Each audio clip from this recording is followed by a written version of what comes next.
ময়নার হাটদুয়ার চক সমবায় কৃষি উন্নয়ন সমিতির ভোটে তৃণমূল কংগ্রেসের জয় জয়কার। এই সমবায়ে মোট ৫৬টি আসন ছিল। ৫৬টি আসনেই তৃণমূল কংগ্রেস জয়লাভ করে। ৫৬টি আসনে তৃণমূল কংগ্রেস ও বিজেপি প্রার্থী দেয়। ৯টি আসনে সিপিএম কমিউনিস্ট দল প্রার্থী দেয়। বিজেপি সিপিএমকে সবকটি আসনে পরাজিত করে তৃণমূল কংগ্রেস। সকাল থেকে কড়া নিরাপত্তার মধ্য দিয়ে ভোট গ্রহণ পর্ব চলতে থাকে।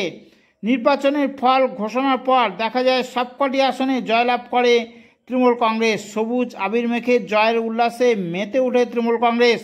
আগামী ২৬-এর বিধানসভা নির্বাচনে জয়লাভ করবে তৃণমূল কংগ্রেস বললেন পরমানন্দপুর গ্রাম পঞ্চায়েতের প্রধান মৃণাল সামন্ত। তিনি ঠিক কি বললেন শুনুন।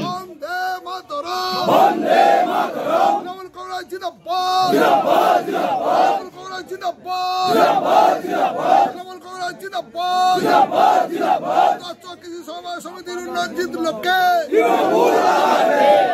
সমবায় কৃষি উন্নয়ন সমিতি ৫৬টা সিটে জিতল কে? কৃষি সমবায় উন্নয়ন সমিতিতে ৫৬টা সিটে জিতল কে? আমাদের হাটদুয়ার চক কৃষি সমবায় উন্নয়ন সমিতির আজকে নির্বাচন ছিল।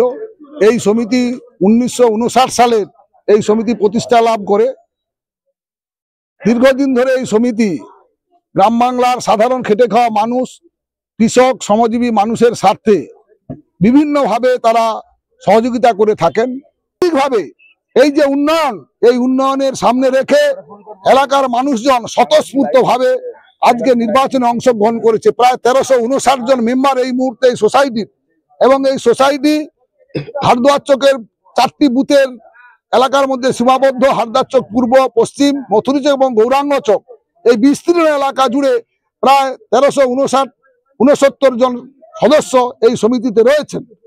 ফলে আমরা দেখেছি এবং আমরা আত্মবিশ্বাসী এই জয় আগামী দিনে মমতা বন্দ্যোপাধ্যায়কে ময়নায় বিধানসভায় উপহার দেওয়ার ক্ষেত্রে একটি বড় ভূমিকা পালন করবে।